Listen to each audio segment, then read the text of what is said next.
ఒక అందమైన బ్రాహ్మణ కన్య తన కామ వశం చేత ఒక కొంటివాణి ఉంచుకున్నది. అలా ఉంచుకున్న తర్వాత ఆమె అతనితోని జీవితాన్ని ఆరంభించింది. ఒక రోజు ఆమె తాగిన మత్తులో మేక అనుకొని ఆవుదుడని చంపి వండుకొని భుజించింది.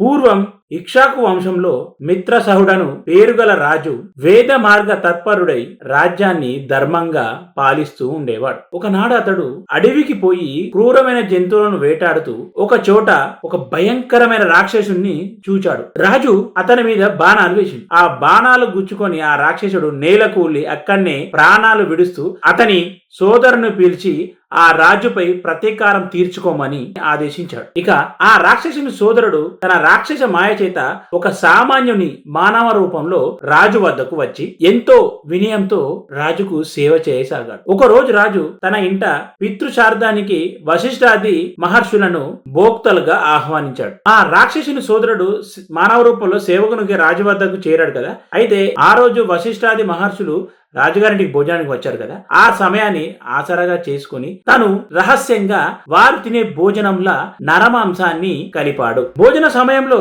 వశిష్ఠ మహర్షికి ఆ విషయాన్ని తెలుసుకొని రాజుపై కోపించి, రాజా, నువ్వు మాకు నిషిద్ధమైనటువంటి నరమాంసాన్ని వడ్డించావు కదా, నువ్వు బ్రహ్మరాక్షసవై పుట్టుగాక అని చెప్పి ఆ వశిష్ఠ మహర్షి రాజును శపించాడు. ఆ ముని నిష్కారణంగా నన్ను శపించాడని చెప్పి కోపంతో రాజు ప్రతిశాపంగా ఆ మునిని శపించబోతుంటే పతివ్రత అయిన రాజు భార్య దమయంతి అడ్డుపడి గురువును శపించడం మహాపాపం అని ఆ రాజును హెచ్చరించింది. ఆ శాప జలాన్ని తన పాదాలపైన పోసుకోమని ప్రార్థించింది. రాజు తన కోపాన్ని నిగ్రహించుకొని శాప కల్మషమైన తన చేతిలోని జలాన్ని తన పాదాలపై పోసుకొని వశిష్ఠ శాపం వలన బ్రహ్మరాక్షసుడై పై కారణంగా కల్మష పాదుడనే పేరుని గ్రహించాడు ఆ రాజు. అప్పుడు శాప విముక్తికై మహారాణి వశిష్ఠ మహర్షిని ప్రార్థించగా వశిష్ఠ మహర్షి జాలి చెంది, అమ్మ, నీ భర్తకు 12 సంవత్సరాల తర్వాత బ్రహ్మ రాక్షస తత్వం పోతుంది అని ఆశీర్వదించి వశిష్ఠ మహర్షి తిరిగి తన ఆశ్రమానికి వెళ్ళిపోయాడు. ఇక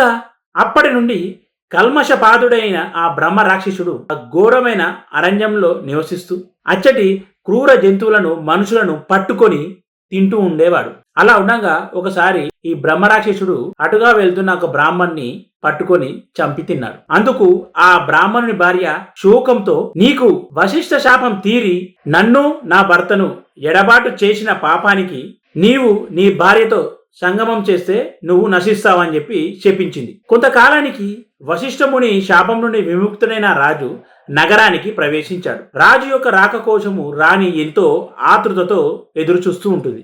ఆమెను చూస్తూనే రాజు తను కొత్తగా సంక్రమించిన బ్రాహ్మణ పత్ని శాపం గురించి చెప్పాడు. ఆ భార్య భర్తలిద్దరూ ఆ శాప విముక్తికై ఎన్నో తీర్థయాత్రలు చేశారు. మార్గ మధ్యంలో వారు గౌతమ మునిని సందర్శించి వారి యొక్క విషాద గాథను ఆ మునికి విన్నవించుకున్నారు. అది విని గౌతమ మహర్షి, రాజా, నువ్వు భయపడవద్దు. పాపాలన్నిటినీ పారద్రోలి అభిష్టాలను నెరవేర్చే పవిత్రమైనటువంటి గోకర్ణ క్షేత్రం ఉండగా బ్రహ్మహత్య పాతకము నేనేం చేయగలదు? ఆ క్షేత్రంలో ఉన్న నీరంతా పుణ్యతీర్థమే.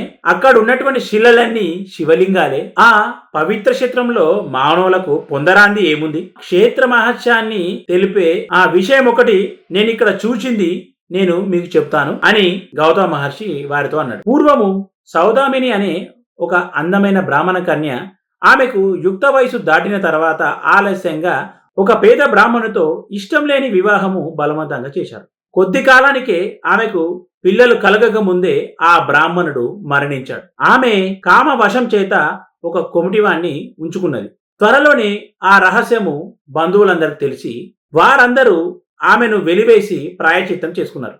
ఇక అప్పటి నుండి ఆమె నిర్భయంగా ఆ వైశ్యునితో జీవితాన్ని ఆరంభించింది. అతని దుస్సాంగత్యం చేత మద్యపానానికి కూడా అలవాటు పడింది. ఒకనాడు ఆమె తాగిన మైకంలో ఆవుదుడనొకదాన్ని మేక అనుకొని చంపి దాని తలను మరునాటికని దాచి మిగిలిన దేహాన్ని వండుకొని భుజించింది. మరునాడు విటుడు రాగానే ఆమె వంట చెయ్యబోయి ఆవుదుడ శిరస్సును చూసి నిజాన్ని కప్పిపుచ్చుతూ, అయ్యయ్యో, ఆవుదుడను పులి తినిపోయిందని చెప్పి వలవల ఏడ్చసాగింది. ఆమె ఇటువంటి పాపాలు అనేకం చేసి నరకంలో శిక్షలు అనుభవించి కర్మశేషం వలన ఈ జన్మను పొందింది. ఈ జన్మలో ఆమె పుట్టి గురుడై కుష్ఠిరోగై కొంతకాలం పాటు తల్లిదండ్రుల చేత పోషించబడింది. వారు మరణించాక దిక్కు లేక ఆకలితో అలమటిస్తూ ఒక శివరాత్రి పర్వదినాన భిక్ష కోసము అందరినీ యాచించింది. ఆనాడు అన్నము ఎవరు వండరు గనుక ఆమె చేతిలో కొద్ది మారేడు దళాలు మాత్రమే ఉంచారు. అవి తినడానికి పనికిరావని తెలిసి వాటిని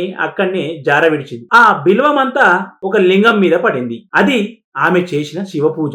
ఆ రోజంతా తిండి లభించనందువలన ఆ రాత్రి ఆమెకు నిద్ర కూడా రాలేదు. ఆ విధంగా ఆమె ఉపవాసము జాగరణ చేసినట్టయింది. ఆ రోజంతా ఆమె శివనామ సంకీర్తన విన్నది. తెలియక చేసిన ఆ వ్రతం వలనే ఆమె పుణ్యాత్మురాలైంది. ఆ ఆకలి బాధ తట్టుకోలేక ఆమె మరణించింది. ఇప్పుడు ఆమెను కైలాసానికి తీసుకురమ్మని చెప్పి శివదూతలను శంకరుడు పంపించాడు. అప్పుడు ఆ శివదూతలు ఆమె యొక్క మృతదేహం పైన అమృతం జల్లి దేవ విమానం మీద ఆమెను కైలాసానికి తీసుకువెళ్లారు. అబుద్ధిపూర్వకంగా ఆమె చేసిన వ్రతానికే ఇంతటి ఫలితం ఉంటే ఇక మీరు బుద్ధిపూర్వకంగా చేసిన దాని ఫలితము చెప్పతరమా? కనుక ఓ రాజా, నువ్వు గోకర్ణ క్షేత్రానికి వెళ్లి మహాబాలేశ్వరుని సేవించు, నువ్వు బ్రాహ్మణ శాపం నుంచి విముక్తునివి అవుతావు అని గౌతమ మహర్షి ఆ క్షేత్ర మహత్యాన్ని ఇంకా ఇలా వివరించారు. గోకర్ణ క్షేత్రం లాంటి పవిత్రమైన క్షేత్రము ఇంకొకటి లేదు. మిగిలిన క్షేత్రాలన్నీ చంద్రుడు నక్షత్రాలు అని అనుకుంటే గోకర్ణము పాపం అనే కారు చీకట్లను నశింపజేసే సూర్యుడి వంటిది. ఆ క్షేత్ర దర్శనం వలన స్మరణము వలన కూడా సర్వ పాపాలు నశిస్తాయి. అక్కడ ఇంద్రాది దేవతలందరూ తపస్సు చేసి శివ అనుగ్రహం వలన తమ అభిష్టాల్ని పొందారు. అక్కడ మహాబాలేశ్వరునికి బ్రహ్మ, విష్ణు, ఇంద్రుడు, విశ్వదేవతలు, సూర్యచంద్రులు, అష్టవసువులు, తూర్పు ద్వారంలో యమధర్మరాజు, చిత్రగుప్తుడు, అగ్నిదేవుడు, ఏకాదశ రుద్రులు, పితృదేవతలు, దక్షిణ ద్వారంలోని వరుణుడు మొదలైన దేవతలు, పడమటి ద్వారంలోను కుబేరుడు, భద్రకాళి, వాయుదేవుడు, సప్తమాతృకలు, ఉత్తర ద్వారంలో విశ్వవసువు, చిత్రరథుడు మొదలైన గంధర్వులు నిత్యము నిలిచి ఆయనను ఉపాసిస్తుంటారు. కశ్యపుడు, అత్రి, వశిష్ఠుడు, కన్వుడు మొదలైన మునీశ్వరులు, విశ్వామిత్రుడు, జాబాలి, భరద్వాజుడు మొదలైన మహర్షులు, సనక సనంది బ్రహ్మ మానసపుత్రులు, నారదాది దేవర్షులు, సిద్ధులు, మునీశ్వరులు, యతులు నిత్యము గోకర్ణేశ్వరుని ఉపాసిస్తూ ఉంటారు. రావణుడు మొదలగు రాక్షసులు కూడా ఆ క్షేత్రంలో తపస్సు చేసి శివుని నుండి వరాలు పొందారు. కనుకనే ఈ క్షేత్రంలో చేసిన తపస్సులు, ఆధ్యాత్మిక సాధనలు 1,00,000 రెట్లు మంచి ఫలితాన్నిస్తాయి. అప్పుడు రాజు భార్య సమేతంగా గోకర్ణానికి వెళ్లి ఆ మహాబాలేశ్వరుని సేవించి శాప విముక్తుడవుతాడు. అక్కడ శ్రీ దత్త స్వరూపైన శ్రీపాద స్వామి గోకర్ణ క్షేత్రాన్ని సందర్శించి అక్కడ 3 సంవత్సరాలు ఉండి ఆ క్షేత్ర మహత్యాన్ని పునరుద్ధరించారు. ఎలా ఉందండి ఈరోజు స్టోరీ? మా స్టోరీకి నచ్చినట్లయితే లైక్ చేయండి, షేర్ చేయండి, మా ఛానల్ని సబ్స్క్రైబ్ చేయండి. ధన్యవాదాలు.